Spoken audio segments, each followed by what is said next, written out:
All right, guys, this right here is another YouTube video here. We got this house over in the Irondale area, and we're about to kind of get this thing kind of going pretty good. We got the backfill going on here. I think everything looks okay. Of course, we had a couple of rocks here when we did the backfill. They had to kind of move around, but this is what we got.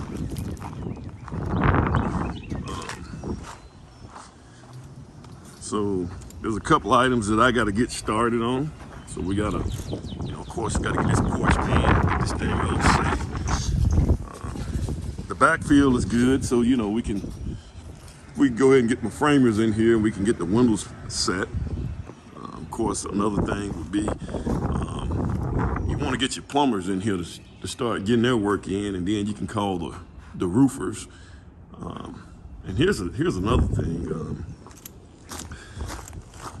If you look at the roof, that stuff up there is what they call, it's not like your regular felt paper. Back in the day, we used to use felt paper on the roof, and that stuff used to tear real easy. And when you put the felt paper on the roof, you usually have to just get in there and get the shingles on really, really quick, within a month. This felt paper right here, it actually works pretty good. You can probably keep this stuff up here 3 to 6 months. I think is guaranteed to keep it on there 3 to 6 months, and you shouldn't have any damages on the inside to keep the water out. But after that, you really need to get the roof on, get the shingles on. So that's what you have here. So I typically like for my plumbers to get in before my at least get in and start working on their stuff to get the vent stacks to come out the top of the roof. I like for them to get that in before they actually put the shingles on, because then that way the roofer can make sure it's all sealed. That way I can watch it when it rains and make sure everything is working right. And so typically I have my plumbers to come in first. Then after the plumbers come in, I have my HVAC guy to come in and do his thing.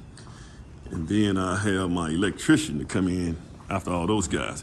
But there's a couple items that we got to come here and we got to handle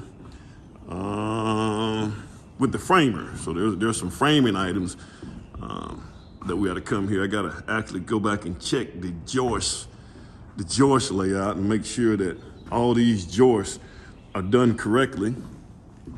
That's one thing I don't want to get hit with. Now I just kind of come through, and there's a couple different items. The plumber's already kind of laid his stuff out. You can kind of see his lines here. Just kind of let us know some things.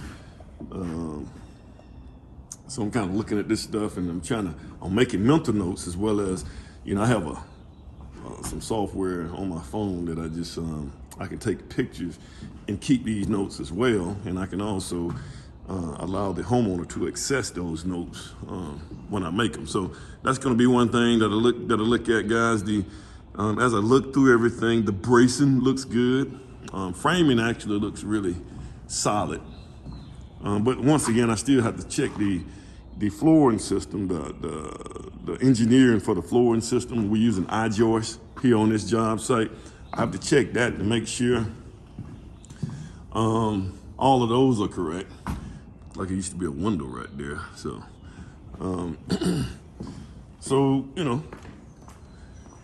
we go ahead and get these guys in here and get everything done, and I think we're good. This is, I kind of been out of commission for a minute, guys. I just been kind of trying to get houses finished and houses in different stages. So it's kind of had me to the point I just been running. And sometimes you get into that point, guys, which is why I think that if you're a licensed home builder, it's not a bad idea to get you a couple of superintendents. And so we got this right here, going on back here. Got this right here, guys. And here's something else, guys. The first person I had to come out here, one of the main people I had to come out here was my septic guy.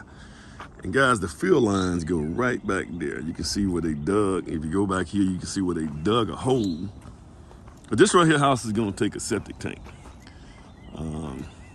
See, we got a little bit more backfill, so we got to bring a couple more loads of dirt in here eventually to get all this right here backfill. So we got a lot of water coming through here. Plus, you got a lot of water, and we got a stream that comes through here, guys. You got, well, drainage system that comes down through here. Got a little creek going through there. And, you know, we got an underground, so we got to somehow get this water right here, which I really think that's just coming from the, that may be coming from the, we may have an underground, got an underground, either that's coming from the foundation water, I think, well, no, that's that water. So we got to figure out a way to get that water to make sure it doesn't affect the field lines. So the field line is going to go right over here in this area. You can kind of see what they dug for the perk test. That little thing right there, if you kind of look at it, right there. So our field line is going to go in this area right here, which is a good thing. So we got to route that water around and just make sure that doesn't affect our field line area. Looks like they're gonna have a pretty decent backyard. It actually looks good. Now this is something different, guys. We did a zip tie system here, which is a good system. Have no cores, and this stuff has been around on the market for a while. And this tape that they use on the zip system is supposed to be really, really strong to help with these joints here. So, and it sticks, it's sticking really, really well, even though it's, my concern was that, you know, the weather would get in here and work this stuff loose, but, you know, this thing has been exposed quite some time, and, you know, this stuff ain't, well, it's trying to peel just a little bit if I work it, but I can push that down. But guys, this stuff is sticky really good. So by the time you put the, you know, when you put the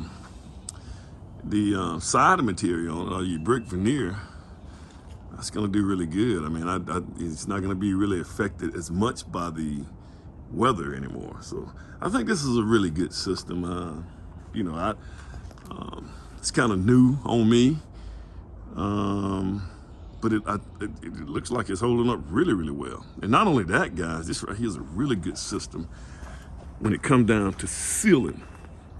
And guys, I don't know if you guys know this, but the new codes require us to come out here and have what they call a blower door test and a duct blaster test.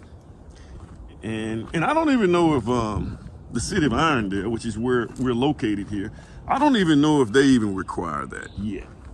But I have it done on my houses anyway. That's just part of the game. And you know, it costs you about $300 for them to come out here and do a duct blaster test, which is they checking the leakage of your ductwork to make sure those guys make the ductwork extremely tight, so that you don't have a lot of air leaking like in the attic and stuff like that and losing energy. And they do a blower door test, which is they seal off all the doors and they see how tight the house is, you know, to make sure you don't have a lot of air leakage in the house itself. So that's another thing, guys. So that sealing that you have right here with this zip system is gonna make us pass that test with flying colors, I think, because you have a lot of framers, man, you know, when they get in here. So it creates an air seal, by the way. But a lot of framers, you know, sometimes those boards are not nice and tight. And in most cases, man, you got to go through, and really the best way to do it would be to go through and caulk every corner, every joint, which that's a lot of work. You got to get your painters out here. Last time I did that, I had my painters to do all that. That's a lot of work, guys. So that zip system seems like it'll be good on that side. But here we got it, guys. I'll keep you guys posted. Hopefully we'll have a significant amount of work done in the next couple of weeks. And you guys have a good one.